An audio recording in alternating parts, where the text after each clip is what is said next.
প্রিয় দর্শক, সবাইকে আমন্ত্রণ জানাচ্ছি পয়েন্ট অফ অর্ডারে। আমি কাজী জেসিন। দর্শক, আমাদের আজকের আলোচনায় যাওয়ার আগে একটু দেখে নিতে চাই আজকের প্রধান খবরগুলোর কয়েকটি। একটি খবর আমি আপনাদের সামনে তুলে ধরতে চাইছি, যেটা আজ আমরা দেখছি নতুন বাজারে ইউনাইটেড ইন্টারন্যাশনাল ইউনিভার্সিটির স্টুডেন্টদের ব্লকেট কর্মসূচি ছিল। আজ সকাল 8টা থেকে তারা এই কর্মসূচি শুরু করে। মূলত বিশ্ববিদ্যালয়ের প্রশাসনিক কাঠামোর পরিবর্তন ও অবৈধভাবে 20 জনেরও বেশি শিক্ষার্থীকে বহিষ্কারের প্রতিবাদী ছিল এই ব্লকেট। ঘটনাস্থলে পুলিশের লাঠিচার্জের কারণে আহত হয় অনেকে। প্রিয় দর্শক, আপনারা জানেন যে আমরা এই গণঅভ্যুত্থানের পরে বিভিন্ন ইউনিভার্সিটিতে দেখেছি বিভিন্ন রকম সংঘর্ষের ঘটনা হয়েছে। অনেক দাবি দেওয়া থেকেও আমরা অনেকগুলো ঘটনা দেখেছি, যেখানে আমরা কুয়েটের ঘটনা আমরা উল্লেখ করতে পারি। ভিসিকে উপাচার্যকে সেখানে পদত্যাগ করতে হয়েছে। এমনকি ঢাকা ইউনিভার্সিটিতে আমরা দেখেছি, যেখানে একটি ছাত্রদলের একজন নেতা কে হত্যা করা হয়েছে, সাম্যকে হত্যা করা হয়েছে। এর বাইরেও আরও কয়েকটি প্রাইভেট ইউনিভার্সিটিতে এর আগেও আমরা এরকম দাবি দেখেছি, অপ্রত্যাশিত ঘটনা আমরা দেখেছি। আমরা তো আসলে শিক্ষাঙ্গনে একটি শিক্ষার নিরাপদ পরিবেশ দেখতে চাই। প্রশ্ন থাকে, অনেকেই বলেন যে ছাত্র জনতার এই আন্দোলনের পর ছাত্ররা শিক্ষাঙ্গনে নয় কেন? এই প্রশ্নটা এজন্যই আসছে যে ছাত্রদের অনেকেই আসলে, যারা কিনা সমন্বয়ক হিসেবে গুরুত্বপূর্ণ ভূমিকা গণঅভ্যুত্থানে রেখেছেন, তারা অনেক সচিবালয়ে ঢুকে গেছেন ছাত্রদের প্রতিনিধি হিসেবে। সেখানেও প্রশ্ন আসে যে তারা আসলে এই কাজটা ঠিকভাবে করছেন কিনা, বা তাদের করা উচিত কিনা। আমরা দেখতে চাই, সব কথার উপরেই যেটা বলতে চাই, আমরা দেখতে চাই শিক্ষাঙ্গনের নিরাপদ পরিবেশ। এর বাইরেও আরেকটি জিনিস আমি বলতে চাইছি যে আজ আমরা দেখলাম পরিকল্পনা উপদেষ্টা ওয়াহিদুদ্দিন মাহমুদ তিনি একটি মন্তব্য করেছেন। তিনি বলেছেন যে গণঅভ্যুত্থানের পরে যে উপাচার্যদের নিয়োগ দেওয়া হয়েছে তারা বেশিরভাগই মৃদু বিএনপি অথবা ইনঅ্যাক্টিভ বিএনপি তারা ছিলেন। কিন্তু আমরা দেখেছি কুয়েটের ঘটনা, যেখানে উপাচার্যকে বরখাস্ত করার জন্য দাবি ছিল, তার বিরুদ্ধে অভিযোগ ছিল তিনি বিএনপি, তাকে তো বরখাস্ত করা হলো। ঢাকা ইউনিভার্সিটি যিনি ভিসি আছেন তার বিরুদ্ধে আমরা অভিযোগ শুনি তিনি জামাতপন্থী, এই অভিযোগগুলো রয়ে গেছে। আমরা এই বিষয় নিয়ে আজকে কথা বলবো। এবং এছাড়াও আরও একটি বিষয় আমি আনতে চাইছি, সেটা হচ্ছে যে সিইসি বলেছেন নির্বাচনের তারিখ যথাসময়ে জানানো হবে। তিনি আরও বলেন, আমি রোডম্যাপ বলবো না, এটা আমাদের একটি কর্মপরিকল্পনা যেটা আমাদের কাছে আছে আমাদের ব্যবহারের জন্য, not for sharing with anybody. সরকারের সাথে নিয়মিত এই কথা হচ্ছে তিনি বলেছেন। এর বাইরেও সিএসি আরেকটি কথা বলেছেন যে সুষ্ঠু এবং সুন্দর নির্বাচনের জন্য সরকারের সহযোগিতা, প্রশাসনের সহযোগিতা অবশ্যই লাগবে। কিন্তু এই প্রশাসন, যে প্রশাসন নিয়ে আমরা শুনছি বিভিন্ন লেয়ারে আওয়ামী লীগের যারা দোসর ছিলেন তারা এখনও কাজ করে যাচ্ছেন, তারা কতটা সহযোগিতা করবে নির্বাচনের সময়, সেটা আসলেই দেখবার বিষয় এবং ভাববারও বিষয়। এর পরের যে খবরটি আমি আপনাদের সামনে আনতে চাইছি তা হচ্ছে জুলাই সনদ। জুলাই সনদে সই নাও করতে পারে এনসিপি, এরকমটি বলেছেন এনসিপির আহ্বায়ক নাহিদ ইসলাম। এই খবরটি আমাদের জন্য ভালো খবর না নিশ্চয়ই, কারণ জুলাই সনদ একটি জাতীয় সনদ হবে। গণঅভ্যুত্থানের স্পিরিট থেকে এই সনদে গণঅভ্যুত্থানের শক্তি যারা ছিলেন তারা ঐক্যমতে পৌঁছে সই করবেন, সেরকমটি আমাদের প্রত্যাশা নতুন বাংলাদেশ বিনির্মাণের জন্য। সেখানে তিনি এই কথাটি কেন বললেন সে বিষয়টিও আমরা আলোচনা করব। আমাদের সাথে আজ স্টুডিওতে উপস্থিত আছেন দুজন অত্যন্ত পরিচিত মুখ এবং নিঃসন্দেহে আপনাদেরও প্রিয় বক্তা। এবি পার্টি থেকে আছেন আসাদুজ্জামান ফুয়াদ, এবি পার্টির সাধারণ সম্পাদক, এবং আছেন বিশিষ্ট রাজনৈতিক বিশ্লেষক ডক্টর জাহিদুর রহমান। দুজনকে অশেষ ধন্যবাদ আসবার জন্য। আমি যদি আসলে শিক্ষাঙ্গনে যে পরিস্থিতি সেটা দিয়ে যদি শুরু করতে চাই, তারপর আলোচনায় যাব।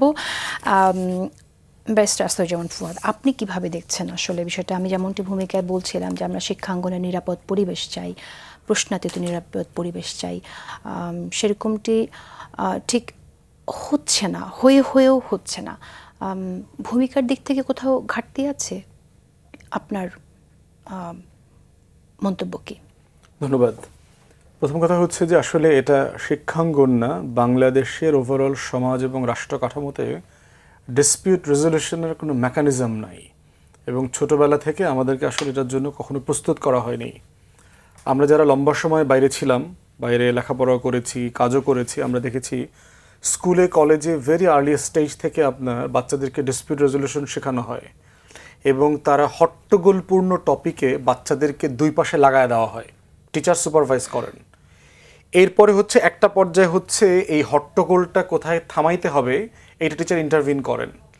ইন্টারভিন করার পরে হচ্ছে এদেরকে নিয়ে রিকনসাইল করতে বসা হয়, কোথায় সমস্যা হলো, কি বিষয় ছিল, কে কোনটা ভুল করেছে, তুমি যেটা বলেছো এটা তুমি ঠিক করেছো কিনা, এবং অন্য বন্ধুদেরকে জিজ্ঞেস করে যে তুমি হইলেই কাজটা করতা কিনা, এটা যৌক্তিক কিনা, রেশনাল কিনা।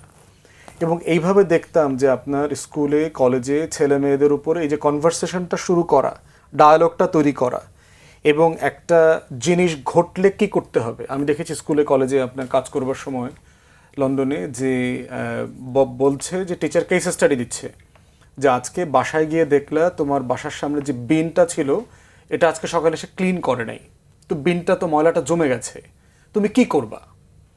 এখন তখন তাকে বলা হচ্ছে তাহলে স্টেপ বাই স্টেপটা কি করার আছে। তো বলতেছে আমার তো বিন কালেক্টরের নাম্বার আমাদের টেবিলে আছে, আমি বিন কালেক্টরকে ফোন দিব। বিন কালেক্টর যদি বলে যে সে স্ট্রাইক করতেছে, আজকে কাজ করছে না, তখন কি করবা। তো বলতেছে তাহলে তো লোকাল বারার যে মেয়র আছে, মেয়রকে আমি ইমেল করব, বিকল্প একটা ম্যানেজমেন্টের ব্যবস্থা করতে হবে, কিছু একটা করতে হবে। তাহলে যে স্টেপ বাই স্টেপ একটা রেজলিউশন আছে, এই রেজলিউশনটার সাথে ছোটবেলা থেকেই বাচ্চাদেরকে পরিচিত করানো হয়। আমাদের দেশে দেখেন যে আমাদের বাসায় বলি, স্কুলে কলেজে বলি, বিশ্ববিদ্যালয়ে বলি, সিম্পলি কোনো রেজলিউশন নাই। আপনি প্রেস ক্লাবে যান, দেখবেন তথ্য আপারা নামে একটা প্রোটেস্ট চলছে, যে যারা বিভিন্ন জায়গাতে প্রান্তিক নারীদেরকে সেবা দেন এমন তথ্য আপা আছে প্রায় 1500 থেকে 2000-এর মতো। ওনারা 3 সপ্তাহ থেকে আন্দোলন করছেন ওনাদেরকে স্থায়ীকরণ করা, অথবা থার্ড ফেজ যে প্রজেক্ট হচ্ছে সেই প্রজেক্টে ওনাদেরকে আত্মীভূত করা। সেটা না করে এখানে একটা বিশাল নিয়োগ বাণিজ্যর প্ল্যান করতেছে, যারা আউটসোর্সিংয়ের বিজনেস করেন, যার সাথে সাবেক আমলারা জড়িত এরকম। এবং আগে যারা শুরুতে এই আওয়ামী লীগের সময় যারা পিডি ছিলেন, তারাই এই আমলারা মিলে তাদেরকে বলছে এরা সব আওয়ামী লীগের লোক। তো 17-18 সালে অ্যাপয়েন্ট হয়েছে, তো শুধু একটা প্রজেক্টে না, শত শত প্রজেক্টে হাজার হাজার লোক অ্যাপয়েন্ট হয়েছে। এই যত আমলারা আছেন বিশাল হচ্ছে আওয়ামী লীগের দোষরিপনা করেছেন, তাহলে তারা আওয়ামী লীগ না কেন? এই দ্বিতীয় শ্রেণীর প্রান্তিক নারীকে সেবা দেয় 1500-2000 কর্মকর্তা কর্মচারী, সব আওয়ামী লীগ, সব গোপালগঞ্জের, সব ছাত্রলীগের। তাহলে এই যে ট্যাগিং দেওয়াটা এবং এই ট্যাগকে কেন্দ্র করে এদের সাথে কেউ এঙ্গেজ হচ্ছে না, বসছে না। আমি মাননীয় উপদেষ্টাকে দেখলাম মাত্র 5 দিন শহর তাদের সাথে মিটিং করেছে। তাহলে 26 দিন অবস্থান করবার পরে, অনশন করবার পরে, রোদে বৃষ্টিতে রাষ্ট্র মাত্র 5 দিন বসার সময় পাইল। প্রতিবন্ধী স্কুল আছে বাংলাদেশে প্রায় 1700-1800। এরা দেখবেন মাসের পর মাস, কদিন পর পর আন্দোলনে আসে এমপিওভুক্ত করবার জন্য। প্রায় আপনার 56,000 প্রতিবন্ধী মানে ছাত্রছাত্রীরা এখানে লেখাপড়া করে, এমপিওভুক্ত করা হচ্ছে না। আগের সরকার ভেটিং করে 400 স্কুলকে এ ক্যাটাগরি পর্যন্ত করে দিয়েছে, নীতিমালা করে দিয়েছে। আপনি যদি রিভ্যাটিং করতে চান করেন, বসেন, কথা বলেন।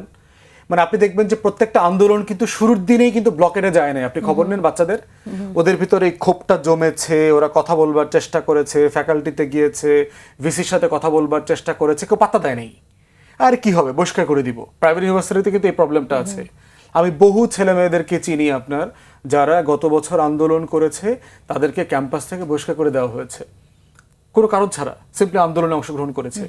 তো ঠিক এইভাবে দেখবেন যে প্রত্যেকটা আন্দোলন রাস্তায় আসে কেন, প্রান্তিক হয় কেন? কারণ আমার সমাজে, আমার প্রশাসনে, আমার কাঠামোর ভিতরে ডিসপিউট রেজলিউশন নাই, যে আমার দ্বন্দ্ব তৈরি হইলে দুই পক্ষ একমত হইতে না পারলে আমি কি করব, কিভাবে করব, এই প্রসেসের সাথে কেউ পরিচিত না হওয়ার কারণে যেটা হচ্ছে, সে মনে করে আমাকে ব্যানার নিয়ে রাস্তায় চলে আসতে হবে, ব্লক করে দিতে হবে। রাইট। আমি আসবো আপনার কাছে। ডক্টর জাহিদুর রহমান, যেমনটি আস্তারুজ্জামান ফুয়াদ বললেন যে ডিসপিউট রেজলিউশনের চর্চাটা আমাদের শিক্ষাঙ্গনে কেন, আমি তো বলি যে কোথাওই আসলে সেভাবে নেই। আমাদের এখানে কনফ্লিক্ট আছে, আমরা কনফ্লিক্ট হলেই শুধু হাতে দেশীয় বা বিদেশি অস্ত্রশস্ত্র দেখি, কিন্তু রেজলিউশনটা যে কনভারসেশনের মধ্যে দিয়ে হওয়া দরকার সেই চর্চাটা খুব বেশি নেই। সো এখন ইউনিভার্সিটিতে আমরা যদি ইউনিভার্সিটির কথা যদি বলি, তাহলে সেখানে নিরাপদ শিক্ষাঙ্গনের জন্য আসলে কি করণীয়, কি করছে আসলে সরকারগুলো? ধন্যবাদ আপনাকে। মানে বিশ্ববিদ্যালয় প্রশাসন একটা দেশের প্রবচন ওই দেশটার সম্পর্কে একটা ধারণা দেয়। কোনো দেশে দেখবেন যে এই ধরনের প্রবচন নাই, আমাদের আছে। আবার কতগুলো কমন প্রবচন আছে। যেমন আমাদের একটা প্রবচন আমার এখনই মনে পড়লো, কথ্য প্রবচন, হাত থাকতে মুখে কি। মানে আপনি আলোচনা করবেন, হাত দিয়ে মারামারি শুরু করে দিন। সেই প্রবচনটা আমাদের সমাজে আছে, মানে হলো আমরা এনকারেজ করছি তুমি ডায়ালগে এনগেজ করো না, তুমি শক্তি প্রদর্শনে, শক্তি প্রয়োগের মধ্যে নেমে যাও। তার মানে এটা আমাদের সংস্কৃতির অংশ। ফুয়াদ ভাই চমৎকারভাবে বলেছেন, কিন্তু আমি আরো একটা জিনিস অ্যাড করতে চাই। আমাদের সিচুয়েশনটা আরো অনেক বেশি খারাপের দিকে গেছে। মানে আমরা অহেতুক শেখ হাসিনাকে যে ব্লেম করছি তা না। ধরুন আমরা খুব গণতান্ত্রিক সমাজ, খুব বেশি সময় ছিলাম না, এই যে আলাপ আলোচনা, কনফ্লিক্ট রেজলিউশনের এই চর্চাগুলো আসলে একটা গণতান্ত্রিক সমাজে হয়। একটা স্টেট গণতান্ত্রিক হলে সেটা আস্তে আস্তে প্রতিষ্ঠান, ব্যক্তি, সমাজ সব জায়গায় ছড়িয়ে পড়ে। ঠিক একইভাবে আমি এটা ট্রিকল ডাউন যেভাবে করে, একটা অথরিটারিয়ানিজমও কিন্তু আস্তে আস্তে নিচের দিকে নামতে থাকে। ফলে টপ জায়গায় যখন আপনি দেখছেন হাত থাকতে মুখে কি, শেখ হাসিনা কথায় এনগেজ করেন না, উনি আপনাকে ধরে নিয়ে যান, পেটান, খুন করে ফেলেন, গুম করে ফেলেন, আস্তে আস্তে নামতে থাকে এটা নিচের দিকে। বা আমি এভাবে বলি, ধরুন আপনি নামলেন, ছাত্রলীগের ছেলেরা মাস্তানি করছে এরিয়াতে, একটা তরুণ যখন নামছে ওর সাথে না ওই ছেলে স্বাভাবিকভাবে কথা বলে না, ও অত্যন্ত হাই পিচ, ভেরি হাই ইন্টেন্সিটিতে কথা বলতে, তাকে কথার স্বাভাবিক কথাটা খুব বকাঝকার ঢঙে বলছে। সো ওর না ন্যাচারাল রিয়াকশনটা পাল্টা ওভাবে হতে থাকে। সো আমরা দীর্ঘ সময় থাকতে থাকতে আমাদের আগেই ভালো অবস্থায় ছিলাম না, অবস্থা এখন আরো অনেক বেশি খারাপ হয়েছে। দ্বিতীয় হচ্ছে এই সরকারের কিছু মানে গড়িমসি গাফিলতি আছে, আবার সব পুরো দায় আমি সরকারকে দিতে চাই না। যেমন রাইট, অনেক ক্ষেত্রেই সরকার এনগেজ করেনি, এনগেজ না করার কারণে তারা রাস্তায় আসেন। আবার এই সরকারের সময় রাস্তায় চলে আসার একটা খুব রেডিমেড প্রবণতাও তৈরি হয়েছে, এটাও সত্য, এটাও সত্য। আপনি বহু ক্ষেত্রে দেখবেন, যেমন আমি একটা ঘটনার কথা বলি, আপনি আলোচনা করতে পারেন জগন্নাথের কেসটা, আমি একদম খোলাখুলি যদি কথা বলি, বা তিতুমিরের কেসটা নিয়ে দীর্ঘ সময় সরকার কিন্তু আলোচনা করেছে। মানে 7 কলেজের সমস্যা ছিল, কিন্তু এর মধ্যে একটা কলেজ এসে বলছে আমাকে ভার্সিটি করে দিতে হবে, এটা নিয়ে এনগেজ করেছে, কথা বলা হয়েছে, কিন্তু তারপর তারা রাস্তায় নেমেছেন। কারণ এই সরকারের সময় রাস্তায় নেমে যাওয়া যায় এবং জনদুর্ভোগ তৈরি করলে তারা সামহাউ তারা একটা ওয়ে আউট পেতে পারেন। জগন্নাথ ইউনিভার্সিটি শুধু স্টুডেন্ট না, টিচাররা রাস্তায় নেমেছেন, তারা বলছেন যারা আবাসিক সুবিধা পাবে না তাদেরকে মেসে থাকার টাকা দিতে হবে।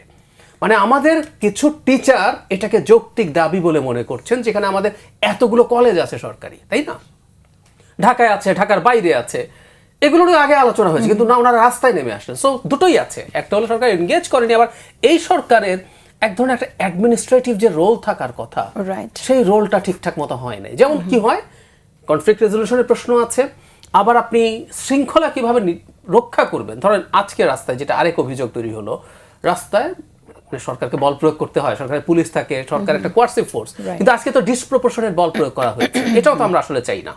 যেভাবে তাদেরকে পেটানো হয়েছে আমরা দেখলাম, সেটাও বাড়াবাড়ি হয়েছে। এগেইন সরকারের দিক থেকেও আসলে কনফ্লিক্ট রেজলিউশন তো আছেই, তার সাথে কিভাবে এই সব জায়গায় আইন শৃঙ্খলা তারা মানে যতটা কম বল প্রয়োগ করে রক্ষা করবেন, সেটারও আসলে ট্রেনিং দীর্ঘদিন থেকে নেই। আমাদের পুলিশকে কিন্তু মিলিটারাইজ করার একটা অভিযোগ আমরা দীর্ঘদিন থেকে করছি, এই প্রবণতা এবং সেক্ষেত্রে পুলিশের সংস্কারের কথা আমরা বলছি, কতটুকু হয়েছে এটা তো আসলে এখনো আমাদের প্রমাণিত হয়নি, আমরা তো দেখতে পাচ্ছি না সংস্কার কাগজে কলমে হয়নি। কিন্তু আমি একটা সংস্কারের কথা আমরা বলছি, তাদের ভিতর তো সংস্কারটা প্রথমত ভেতর থেকে আসতে হবে, সংস্কার তো কাগজ কলম দিয়ে সবসময় হয় না। আমি একটা অ্যালার্মিং সাইনের কথা একটু বলা জরুরি বলে মনে করি। পুলিশ সপ্তাহের একটা প্রোগ্রামে আই ওয়াজ ইনভাইটেড, আমি পুলিশের অফিসারদের সামনে কথাটা বলেছি। মানে আমাদের কত ইনস্টিংক্ট আছে, আপনি দীর্ঘদিন প্র্যাকটিস করতে করতে, যেমন ধরুন আপনি যখন ড্রাইভিং শেখেন, প্রথম কিন্তু হিসেব করে করে এখন আমাকে এটা দিতে হবে, এখন এখানে তাকাতে হবে, আফটার সাম টাইমস এটা সাবকনশিয়াসে চলে যায়, তখন আপনি ড্রাইভার হয়ে ওঠেন। আপনি গাড়ির সামনে প্রথম কেউ ব্রেক চাপতে গিয়ে এক্সিলারেটর চেপে দেওয়ার ঘটনা আছে, কিন্তু আপনি যখন ড্রাইভার হয়ে ওঠেন আপনি কিন্তু ইমার্জেন্সি সিচুয়েশনে আপনি ব্রেকই চাপেন। তো এই যে সাবকনশিয়াসে ঢুকে গেল, এটা না কালচারের মতো ঢুকে গেল, এটা সরিয়ে ফেলা খুব সোজা না। আমি কিন্তু ভয় পাই পুলিশের, আমরা আইন টাইন চেঞ্জ করব, কিন্তু এই যে প্রবণতা এটা তাদের থেকে যাবে কি, ধরে আমি পেটাবো তোমাকে, এই যে তার ইনস্টিংক্ট তৈরি হয়ে গেছে, এই ইনস্টিংক্ট থেকে বেরিয়ে আসা কিন্তু সোজা হবে না। তো সংস্কারের কাজগুলো হতে হবে, এবং একটা গণতান্ত্রিক সমাজে আসলে পুলিশকে তার এই কালচারটা থেকে বেরিয়ে আসতে হবে। আচ্ছা, আমরা জুলাই সনদ নিয়ে একটু কথা বলি। জুলাই সনদে সই করবেন এমন একটি মন্তব্য যে করলেন এনসিপি নেতা, আপনি কিভাবে দেখছেন আসলে আস্তরুজ্জামান ফুয়াদ? এটা তো তাদের সবচেয়ে বেশি ইন্টারেস্টেড জায়গা। বক্তব্য আছে পলিটিক্যাল রেটরিক আকারে আমি দেখি আর কি, এগুলো হচ্ছে আপনার নেগোশিয়েটিং টেকনিক আর কি। তারা হয়তো ধারণা করছে যে তারা যে বিষয়গুলোকে গুরুত্বপূর্ণ মনে করে, যেগুলো সনদে থাকা উচিত। আমিও বলি রাজনীতিবিদের সব কথা সিরিয়াসলি নিতে হবে না, ফুয়াদ ভাই একজন রাজনীতিবিদ। হ্যাঁ, তো সেই জায়গাতে আমি মনে করি এটা একটা নেগোশিয়েটিং টুল। রাজনীতিবিদদেরকে মেটাফোর ইউজ করতে হয়, আপনার প্রচুর রেটরিক ইউজ করতে হয়, এবং বাংলাদেশে দেখবেন যে আমরা প্রচণ্ড হস্টাইল ল্যাঙ্গুয়েজ ব্যবহার করি। আমরাও যখন হাসিনার বিরুদ্ধে কথা বলেছি, এটা এই দেশের একটা কালচারাল রিয়ালিটি আর কি। এর ভিতরেই এবং এই ল্যাঙ্গুয়েজটাই এলাকার জনগণকে কানেক্ট করে দেখবেন। আমি যখন বাইরে প্র্যাকটিস করেছি ইংল্যান্ডে, তখন যখন বক্তব্যগুলো ট্রান্সলেটেড আকারে আসতো যে আমি তোমাকে মেরে ফেলবো, দেখে নেব, এইটা না করলে এইটা হবে, এগুলো দেখবেন যে খুব নর্মালি আমাদের দেশের মানুষজন বলে, চর মারবো, থাপ্পড় মারবো, ঘুষি মারবো। তো একটা কনভারসেশনে যখন এরকম একটা ইংলিশ স্ক্রিপ্ট আসতেছে, জাজ পড়ে সে তো থমকে উঠতেছে যে এই লোকটা তো ভেরি হস্টাইল, মানে এই লোকটা তো খুবই মানে রাফ লোক, এই লোকের সাথে তো এই লোকটা আসলে সেফ না, তাকে তো আসলে অ্যাসাইলাম দেওয়া উচিত।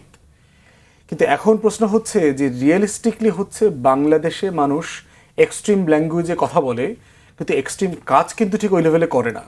যে লেভেলে সে মানে মানে ভাও ধরে যে আমি এটা করে ফেলবো, উল্টায় ফেলবো, পাহাড় গুড়ায় দিব, এই ব্যাপারগুলো এরকম ওয়ার্ক করে না আর কি।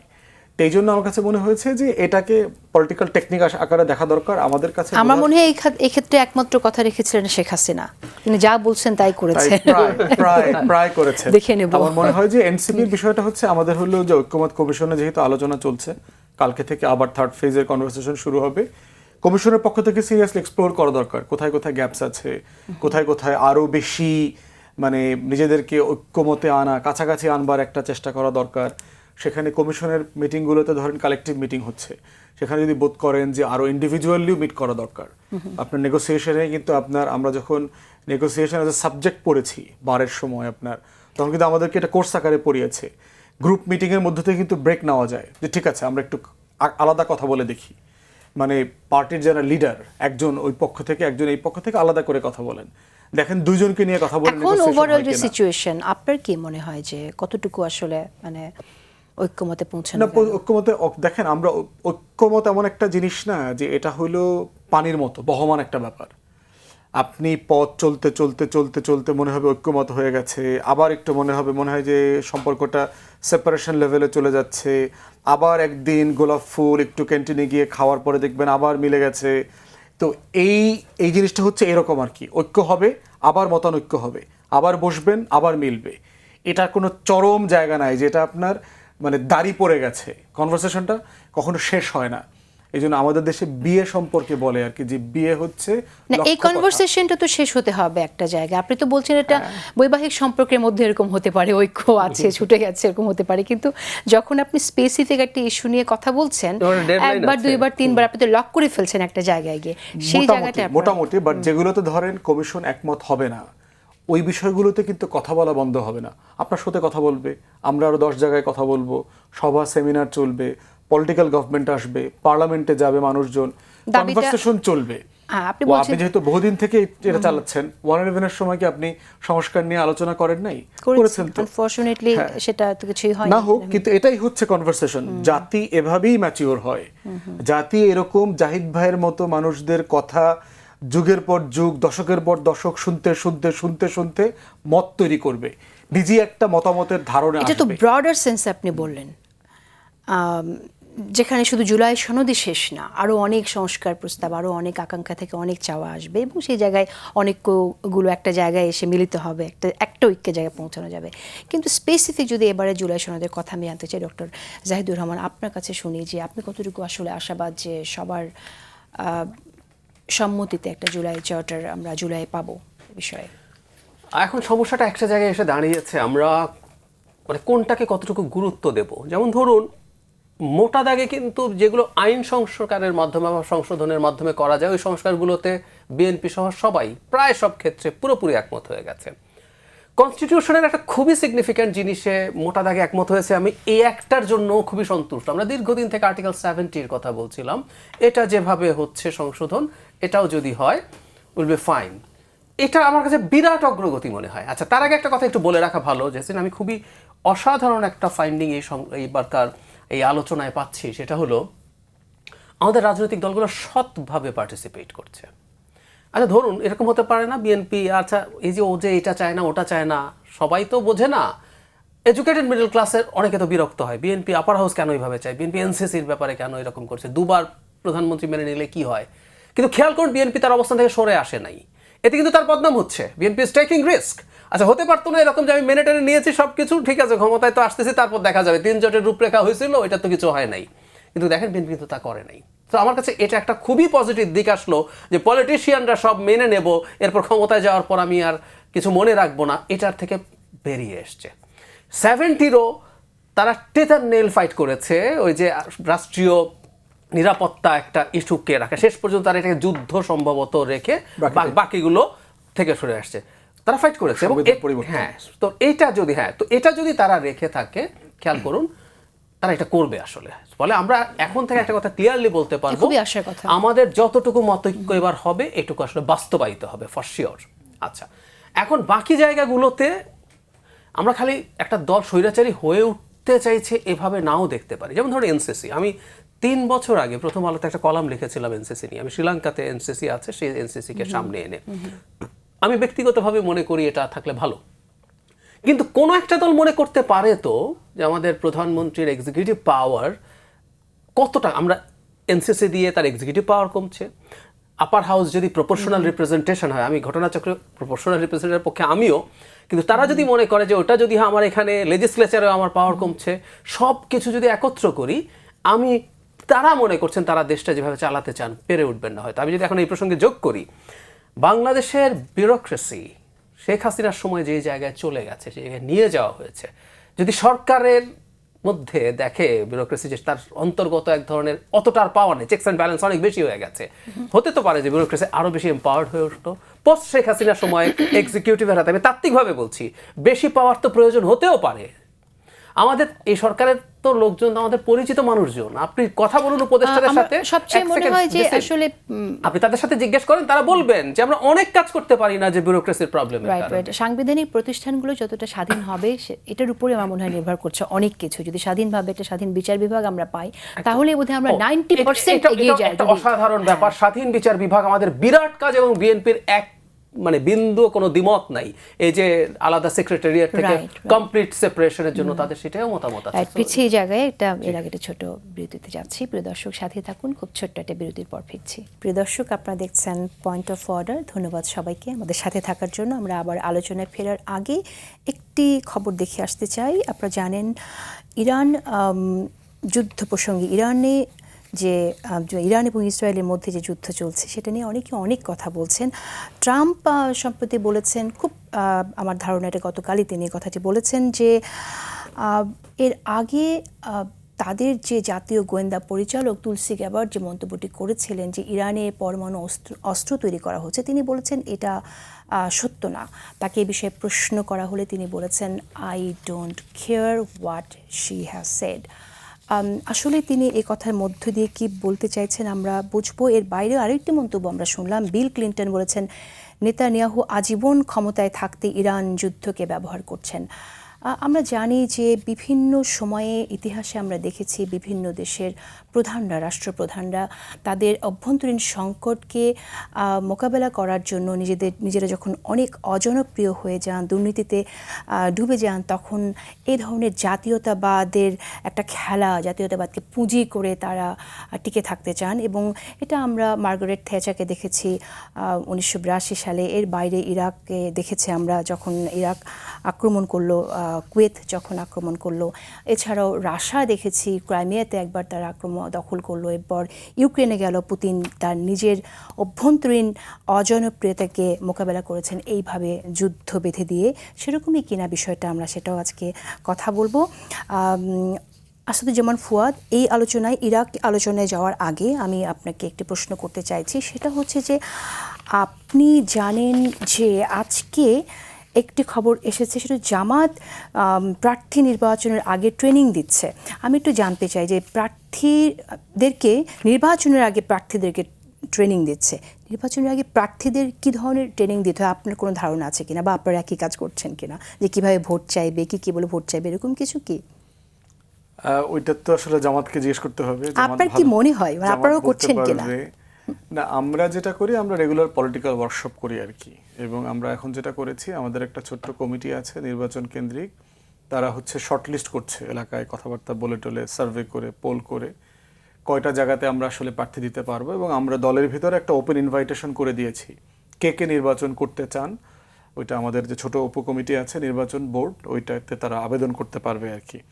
এরপরে আমরা স্ক্রিনিং ভেটিং যেটা করব আর কি লোকালি, এবং তাকে ইন্টারভিউ করবার মধ্য দিয়ে, কর্মসূচি করবার মধ্য দিয়ে যারা ফাইনালি সিলেক্টেড হবেন এবং যারা সিরিয়াস ক্যান্ডিডেট, যারা অলরেডি প্রচারণা করছেন, তাদেরকে আমরা একটা ইলেকশন গাইডলাইন দিচ্ছি দলের পক্ষ থেকে।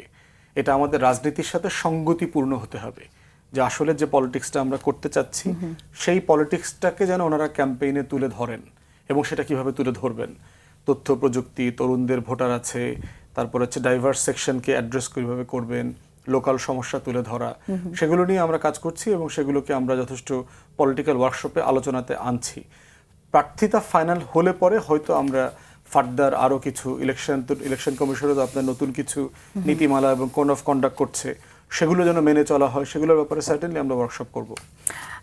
ডক্টর জাহিদুর রহমান, আপনি কিভাবে দেখেন এই প্রার্থীদের ভোটের আগে ট্রেনিং বিষয়টাকে? দেখুন তারা প্রস্তুত যে কোনো সময় নির্বাচনের জন্য। ভালো, এবং আমি খুবই পজিটিভলি দেখি। শুধু প্রার্থী না, তারা তো প্রার্থী সিলেকশন অনেক আগে ফাইনাল করে ফেলেছে। তাদের এক ধরনের শৃঙ্খলাবদ্ধ রাজনৈতিক দল। আমি মনে করি যে কোনো দল যে কারো কাছ থেকে যেটা পজিটিভ আছে সেটা শিখে নেওয়া ভালো। আর একটা কথা একটু মনে রাখতে হবে, যে দলটার কম্পিটিশন অনেক টাফ হবে, যার জন্য নির্বাচিত হওয়া কঠিন হবে, তাকে প্রস্তুতিও বেশি নিতে হবে। মানে উল্টো দিকে আমরা যদি বলি বিএনপি কেন এটা করছে না, তাদের সমর্থক বেস এত বেশি আছে, তারা মনে করেন যে এগুলো খুব বেশি না হলেও হতে পারে। তবে ভবিষ্যতের রাজনীতি এত সহজ থাকবে না, সো প্রত্যেকটা দলকে এই ব্যাপারগুলো যদি করে।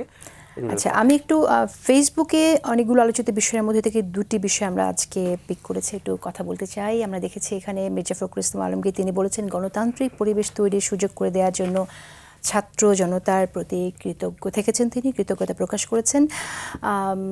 এই বিষয়টিকে আপনারা কীভাবে দেখছেন শুনবো। এবং আরও একটি বিষয় গণমাধ্যমে খুবই আলোচিত, আমাদের গত শোতে এনসিপি থেকে নাসিরউদ্দিন পাটোয়ারি অংশগ্রহণ করেছিলেন এবং তিনি সেখানে একটা মন্তব্য করেছিলেন যে বিএনপির এখন যে পরিস্থিতি, তাতে 50 থেকে 100টির বেশি আসন বিএনপি পাবে না। এই মন্তব্যটি আমরা দেখছি সামাজিক যোগাযোগ মাধ্যমে মানুষ অনেক শেয়ার করছে। আমি সে বিষয়ে আপনাদের মন্তব্য শুনতে চাই। এটা দিয়ে শুরু করি। আসলে আপনি কিভাবে দেখেন, এটাও কি বলবেন পলিটিশিয়ানদের অনেক রাজনৈতিক রেটরিক কথাবার্তা থাকে, সেটাই কি এরকম? একটা বিষয় দেখেন যে বাংলাদেশে আমরা এমন একটা জায়গাতে এখন আছি, কোন দলের রাজনৈতিক, particularly with regard to the electoral demography, যে নির্বাচনী ভোটিং রাজনীতিতে কোন দল আসলে কোথায় আছে, এটা সিম্পলি আসলে কেউ আমরা জানি না। আমি জাহিদ ভাই আমরা এই বিষয়ে লম্বা আলোচনা করেছি বিভিন্ন জায়গাতে। কারণ হচ্ছে 2001-এর পরে কোনো ভালো ক্রেডিবল ইলেকশন হয় নাই। 2008-এ একটা ইঞ্জিনিয়ারিং হয়েছে, 14-তে একক নির্বাচন হয়েছে, 18-তে রাতে, 24-এ ডামি। তো সব মিলায়ে কম্পিটিটিভ ইলেকশন কিন্তু 2001-এর পরে হয়নি। ইভেন 96 এবং 2001-এর নির্বাচনটা প্রবলেম্যাটিক এই কারণে যে অ্যালায়েন্সের ইলেকশন হয়েছে, বিএনপির জোট ছিল, আওয়ামী লীগেরও জোট ছিল। তাহলে যারা জিতেছেন তারা আসলে কত শতাংশ ওনার ভোটটা পেয়েছেন এটা আবার আমরা জানি না। তাহলে টেকনিক্যালি দেখেন 91-র পরে বাংলাদেশের নাগরিকদের চয়েস মোতাবেক সিঙ্গুলার পয়েন্টে ভোটের যে প্র্যাকটিস, সেটা কিন্তু আমরা জানি না। তো আমরা লম্বা সময় হয়ে গেছে, প্রায় 35 বছর আমরা জানি না। কিন্তু এই যে একটা মন্তব্যটি 50 থেকে 100টি বেশি আসন পাবে না বিএনপি তো এই মুহূর্তে সবচেয়ে জনপ্রিয় দল। আমাদের অতীত ইতিহাস থেকে বিএনপির ভোটিং সবচেয়ে জনপ্রিয় আছে, সাংগঠনিকভাবে বড় দল। এবং ভোটের ক্ষেত্রে যদি আমরা যদি আমাদের এখানে পরিমাপ হয়ে থাকে জনপ্রিয়তা মাপার, আসন পাওয়ার, তাহলে সেক্ষেত্রে বড় দল, এটা বোধহয় বলতেই হয়। মানে ওই যে বললাম যে আপনার নির্বাচন নাই অনেকদিন থেকে, হ্যাঁ, তাই বলে কি আপনি 50 থেকে 100টি আসন বলে দেওয়া যায় কিনা? ওইটা আমার মনে হয় যে ওই যে বললাম যে মানে ভুরি মানে আপনি ওইটা রেটরিক আকারে পড়তে হবে। এখানে দুইটা বিষয় গুরুত্বপূর্ণ বোঝা। একটা হচ্ছে বিএনপির রাজনীতি আমার দৃষ্টিতে তার জন্মের পর থেকে এত বড় চ্যালেঞ্জের মধ্যে পড়ে নাই, কারণ তার রাজনীতিটা ছিল দিল্লি এবং আওয়ামী লীগ সাপেক্ষে। অতএব জাতির কাছে একটা পরিষ্কার চয়েস ছিল যে আপনি কি ভারতের গোলামি করবেন, আপনি কি আওয়ামী লীগের গোলামি করবেন, না আপনি একটা বিকল্প জায়গায় ভোট দেবেন। তো সেই সাপেক্ষে বিএনপি একটা স্ট্রং ফোর্স আকারে গত 45 বছর ধরে এখানে আছে। এইবার প্রথমবার তার সাপেক্ষটা পরিবর্তন হয়ে গেছে, মানে সে কার সাপেক্ষে এক্সিস্ট করে সেই জায়গাটা পরিবর্তন হয়ে গেছে। এখন ধরেন দিল্লি সাপেক্ষে তো এনসিপিও ভারত বিরোধী দল, শুধু বিএনপি ভারত বিরোধী দল না, দিল্লি সাপেক্ষে জামাতও আপনার ভারত বিরোধী দল, দিল্লি সাপেক্ষে তো আমরাও ধরেন আপনি আওয়ামী লীগ তফাৎটা বিরোধী কিভাবে দল। দেখেন, আপনি কিভাবে আলাদা করবেন যে এনসিপির সাথে যদি আমরা এভাবেই চিন্তা করি তাহলে এনসিপির সাথে বিএনপির মূল তফাৎটা কোথায়, এই মুহূর্তে বা আপনার অভ্যুত্থানে অন্য শক্তি যে দলগুলো আছে এই সেটাও মুহূর্তে তো তফাৎ আমরা কিন্তু বলি। খুব কম। মানে এনসিপি বলেন, এবি পার্টি বলেন, জামাত বলেন, এদের সাথে আওয়ামী লীগের তফাৎ করাটা যত সহজ, বিএনপির সাথে তফাৎ করাটা তত সহজ না। কারণ একই জনগোষ্ঠীতে আন্দোলন করেছে। এই টোটাল জনগোষ্ঠীটা তো একটা অ্যান্টি ইন্ডিয়ান জনগোষ্ঠী, একটা অ্যান্টি আওয়ামী লীগ জনগোষ্ঠী, এবং এই জনগোষ্ঠীটা একসাথে নির্বাচন করেছে কিন্তু কখনো আলাদা নির্বাচন করে নাই। তো সেই জায়গাতে হচ্ছে ইলেকটোরাল ডেমোগ্রাফি যেটা আছে সেই জায়গাটা আমাদের কাছে পরিষ্কার না। আর একটা সংকটের জায়গা হচ্ছে আপনার তরুণ ভোটার, যার বয়স 35-40 না, কিন্তু এর নিচে। ইলেকট্রাল ডেমোগ্রাফিটা আপনি বলছেন পরিষ্কার না, কিন্তু আবার আগের প্রেক্ষিতের কথা বলছেন যে প্রেক্ষিত টোটালি চেঞ্জ হয়ে গেছে। প্রেক্ষিতের মধ্যে সবচেয়ে প্রধানতম যে জিনিসটা আমরা এখন দেখছি সেটা হচ্ছে যে আওয়ামী লীগের অনুপস্থিতি এবং ভারত বিরোধিতার যে একটা সার্বিকভাবে একটা উপস্থিতি, সেটা তো এই চিন্তা করলে তো বিএনপি থেকে তো সবসময় বলছে আমরা দিল্লি না পিন্ডি না, সবার আগে বাংলাদেশ, সে কথাটা বলছে। সবাই, মানে তাহলে কেউ এটা exclusive না। আবার মধ্যপন্থা রাজনীতির কথা কিন্তু নতুন দলও বলছে। আপনি তাইলে কিভাবে আলাদা করবেন, মানে যে এখানে এটাই হলো বিএনপিকে প্রমাণ করতে হবে। এখন প্রত্যেকটা দলকে তার নিজের যোগ্যতা দিয়া এই ডেমোগ্রাফির কাছে যাইতে হবে যে কেন সে বেটার। আমি আওয়ামী লীগ থেকে আলাদা, আমি দিল্লি সাপেক্ষে এখনো বিরোধিতা করছি, কিন্তু অন্যদের থেকে আমি কেন জনগণের জন্য বেটার চয়েস, যেই জিনিসটা সে 4.5 দশক। আপনার কি মনে হয় না যেটা অলরেডি সাধারণ মানুষ জানে যে কোন জায়গায় তারা আলাদা? আওয়ামী লীগ সাপেক্ষে জানে, আওয়ামী লীগের অনুপস্থিতিতে জানে। এই যে মেসেজটা বিএনপি অ্যাক্টিং চেয়ারপারসন দিচ্ছে, এটা কি তাহলে আপনি বলছেন তৃণমূলে বা ভোটারসদের কাছে পৌঁছচ্ছে না, না? এটা একই মেসেজ। আপনি যদি ভারত এবং আওয়ামী লীগ সাপেক্ষে যখন আলোচনাটা আসতেছে, একই বক্তব্য তো সবাই বলছে, চরমনাইও বলছে, জামাতও বলছে। প্রশ্ন হচ্ছে কর্মসূচিতে আপনাকে কেউ even আরো tough ভাবে বলছে। আরো টাফ ভাবে বলছে। এই জন্য প্রশ্ন হচ্ছে যে সাপেক্ষের রাজনীতি যেটা সে গ্রান্টেড পলিটিক্স করেছে গত 4.5 দশক, এই পলিটিক্সটাতে বিএনপির সামনে একটা চ্যালেঞ্জ আছে। কারণ আগে সে বলতো যে আমি আওয়ামী লীগ না, আমি দিল্লি বিরোধী, আমি আওয়ামী লীগ বিরোধী, আমি এখানে ইসলামী মূল্যবোধকে ধারণ করি, আমি বাংলাদেশি জাতীয়তাবাদকে ধারণ করি। এখন এই সব দলই তো এই আইডিওলজিগুলো ধারণ করে। তাহলে বিএনপিকে এখন হোম পিচে খেলতে হচ্ছে। ভোটিংটা তো একটা কম্পারিজনের খেলা, যে কে কার চেয়ে বেশি ভালো। তো আগে যখন আওয়ামী লীগ ছিল, আওয়ামী লীগ যে পরিমাণ অজনপ্রিয় ছিল, যে পরিমাণ দুর্নীতিতে নিমগ্ন, অন্যায়ের সাথে জড়িত একটি দল ছিল, যে বিএনপির জন্য অনেক ইজি ছিল সেখানে প্রমাণ করা। তো সেই জায়গা থেকে যেটা ব্যারিস্টার আসাদুজ্জামান ফুয়াদ বললেন, ডক্টর জাহিদুর রহমান, আপনি কিভাবে দেখেন যে আসলে এবারের খেলাটা কীরকম হবে এবং আসলে বিএনপির জন্য কোনো আলাদা চ্যালেঞ্জ আছে কিনা? এই ধরনের আইডিওলজিক্যাল খেলা যদি বন্ধ হয়ে যায় পলিটিক্স, আমি খুব খুশি হব। মানে রাজনীতি এভাবে করা যেতে পারে যে কিছু আইডিওলজিক্যাল পয়েন্ট আনবেন, ধর্ম হতে পারে, জাতীয়তা হতে পারে, একটা দেশ হতে পারে, সেটার ভিত্তিতে মানুষজনের ভোট চাওয়া, মানুষের সমর্থন চাওয়া। আর এটা যদি সরিয়ে ফেলার একটা হচ্ছে ওয়েলফেয়ারের রাজনীতি। জনগণের জন্য আসলে ওয়েলফেয়ারের রাজনীতিটা সুন্দর। মানে এই ফাইট করবে না, আমি দেশে এসেছি, আমি ক্ষমতায় এসে এই সুশাসন করেছি, কারাপশন কমিয়েছি, চাঁদাবাজি কমিয়েছি, কমে আমার দলের বিরুদ্ধে অভিযোগ নাই, আরেক দলও ফাইট করবে সুশাসন। একটা ইন্টারেস্টিং তথ্য, বিজেপি তারা আইডিওলজিক্যাল পলিটিক্স করে, কিন্তু দিল্লিতে গত নির্বাচনটা যদি দেখেন, তারা জিতেছে এবং কেজরিওয়াল আম আদমি পার্টি হেরে গেল। সেখানে তার ম্যানিফেস্টো যদি দেখেন, তার ক্যাম্পেইন যদি দেখেন, সেখানে কিন্তু সে আইডিওলজিক্যাল পলিটিক্স করে নেই। কারণ আম আদমি পার্টি মূলত ওয়েলফেয়ারের পলিটিক্স করেছে, ওর সাথে ফাইটটা করছে। সো আমরা যদি পলিটিক্যাল ফাইট ওই জায়গায় নিয়ে যেতে পারি, ইটস বেস্ট। কিন্তু এটা হচ্ছে না। আমি আবার বিএনপির একটা কার সাপেক্ষে বিএনপি একটা নতুন ধারা তৈরি হচ্ছে বলে আমি খেয়াল করছি। সেটা হলো জামায়াতে ইসলামী বিএনপির সাথে মানে তার জোটে ছিল, জামায়াতে ইসলামী এখন বাইরে আছে এবং বিএনপির প্রয়োজন নাই জামায়াতে ইসলামীর সাথে এখন আর জোট করার।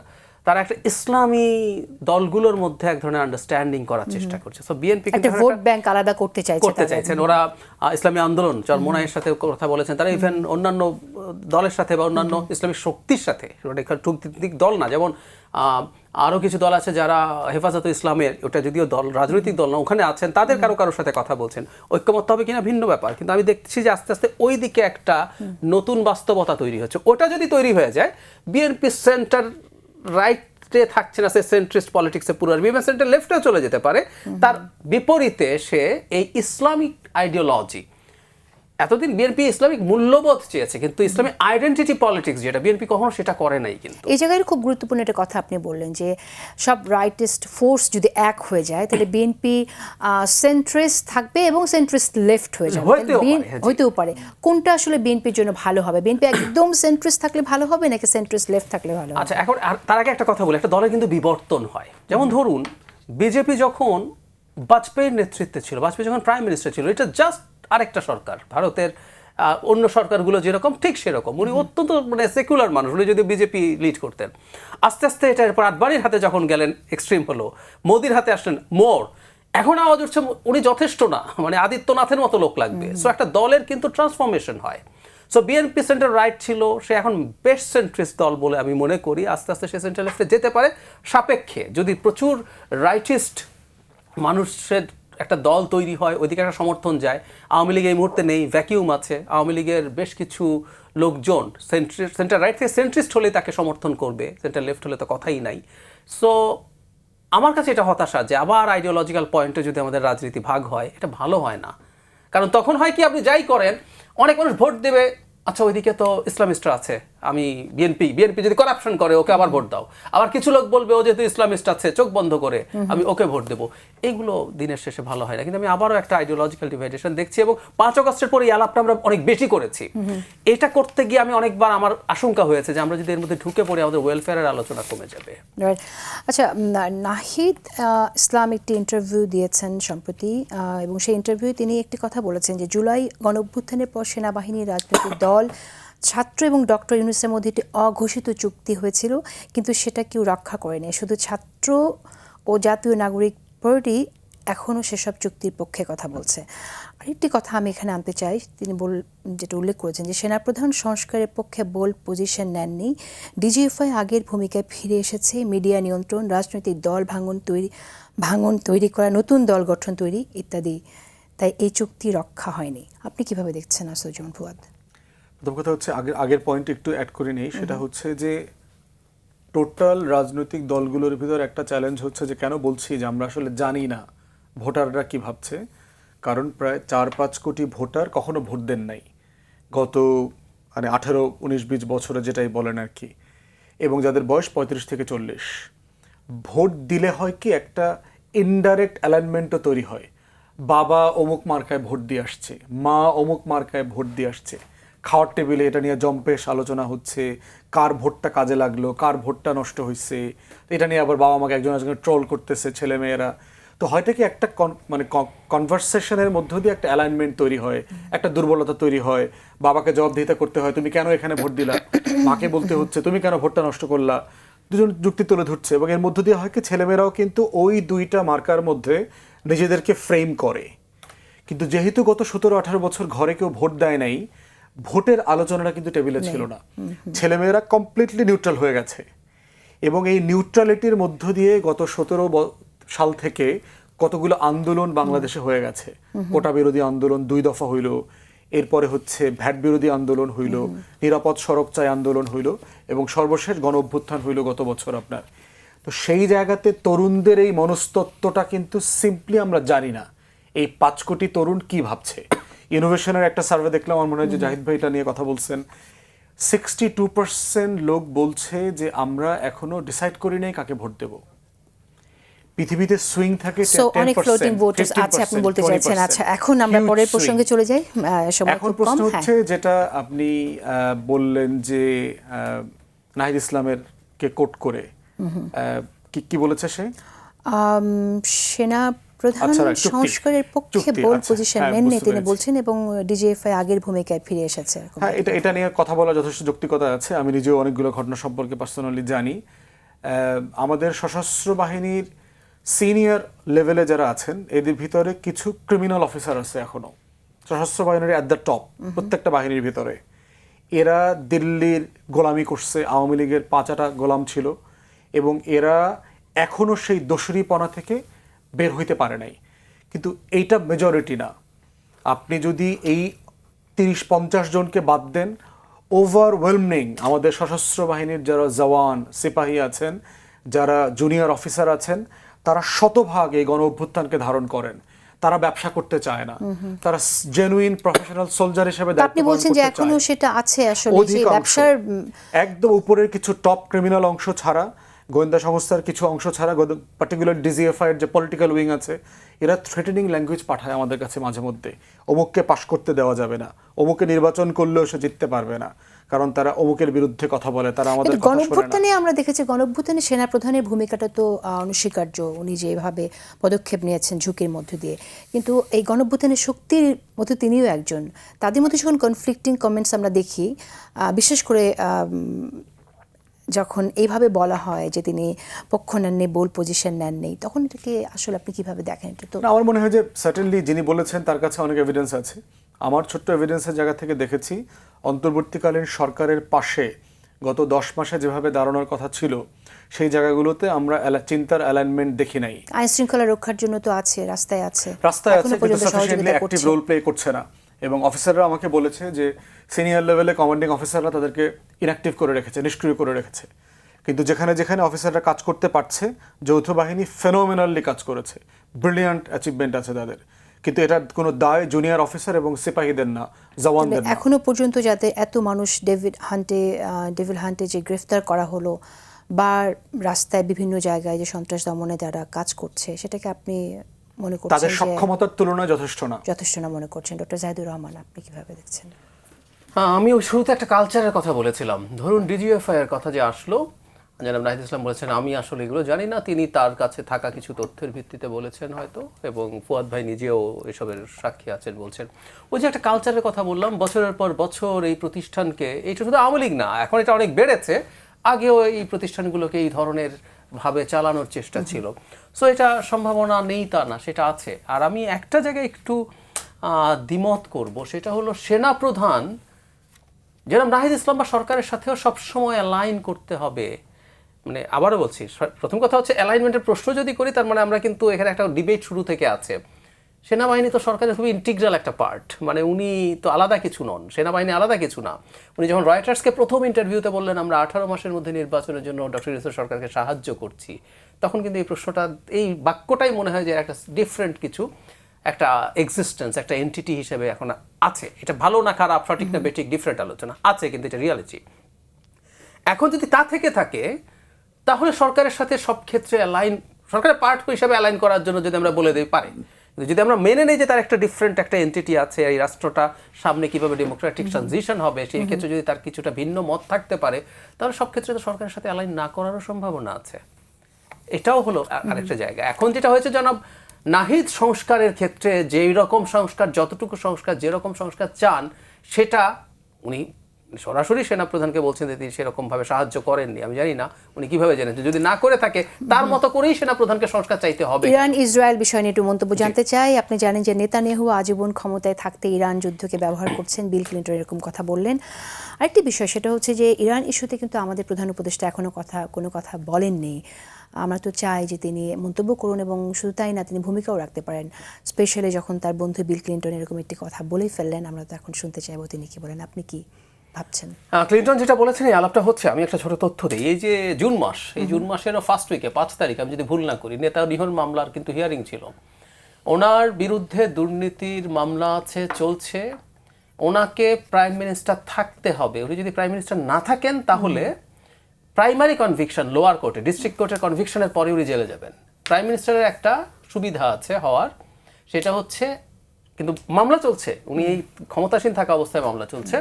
এবং আমি একটা কথা বলে রাখি, ইসরায়েলকে আমরা সঙ্গত কারণে খুবই অপছন্দ বা ঘৃণা করি, কিন্তু ইসরায়েলের ইনার ডেমোক্রেসি কিন্তু অসাধারণ। ওদের জুডিশিয়ারি তো দুর্দান্ত।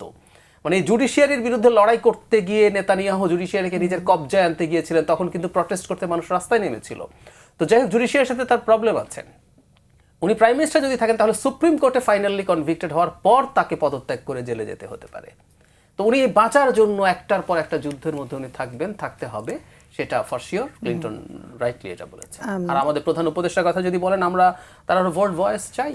ভারতে তো আমরা দেখলাম যে কংগ্রেসের পক্ষ থেকে খুবই টাফভাবে কথা বলা হচ্ছে। সো খুব টাফ বলতে পারেন, বলা উচিত। আবার পাল্টা আরেকটা প্রশ্ন আছে, আমরা হয়তো এটাও দেখব যে বাংলাদেশ এই মুহূর্তে যেই ধরনের পরিস্থিতিতে আছে, সে এই ধরনের খুবই সফিস্টিকেটেড, খুবই টাফ জায়গায় অনেক বেশি হয়তো। ভয়েস রেজ করা ঠিক হবে কিনা একটা কিনা সেটা। ট্রানজিশনাল সরকার, সেটাও একটা ব্যস্ত যেমন ফুয়াদ। ট্রাম্প এবং নেতানিয়াহুর একটা মিলের জায়গা হচ্ছে দুজনই প্রিটি কনভিক্টেড ক্রিমিনাল, এবং জাহিদ ভাই যেটা বলেছে যে নেতানিয়াহুকে আসলে জেলে যাইতে হবে, এবং নেতানিয়াহু আসার আগে আপনি দেখেছেন 2 বছরে 4বার নির্বাচন হয়েছে। দেশের ডেমোক্রেসির অবস্থা কিন্তু খুবই খারাপ, কোয়ালিশন গভর্নমেন্ট চলছে। তো সেই জায়গাতে তার এই প্রেরোগেটিভ ব্যবহার করে যতক্ষণ পর্যন্ত জেলের বাইরে থাকা যায়, এছাড়া সিম্পলি তার হাতে আর কোনো অপশন নাই। যেহেতু ফিলিস্তিন যুদ্ধটা গাজা ওয়েস্ট ব্যাংকে সে আর কন্টিনিউ করতে পারছে না, তাকে নতুন ফ্রন্ট খুলতে হয়েছে, অল্প একটু সিরিয়া, অল্প একটু লেবানন, এরপরে হচ্ছে ইরানে চলে গেছে। ট্রাম্পের অবস্থাও দেখেন, সে তো অলরেডি কনভিক্টেড, তার ফেলোনি কেসে অনেকগুলোতে তার হয়ে গেছে, সাজা হয়ে গেছে, আপিল করার সুযোগ আছে যদিও আপনার, এবং তাকে তো ডিটেইন করা হয়েছে, সে তো বেইলে জামিনে বের হয়ে আসছে।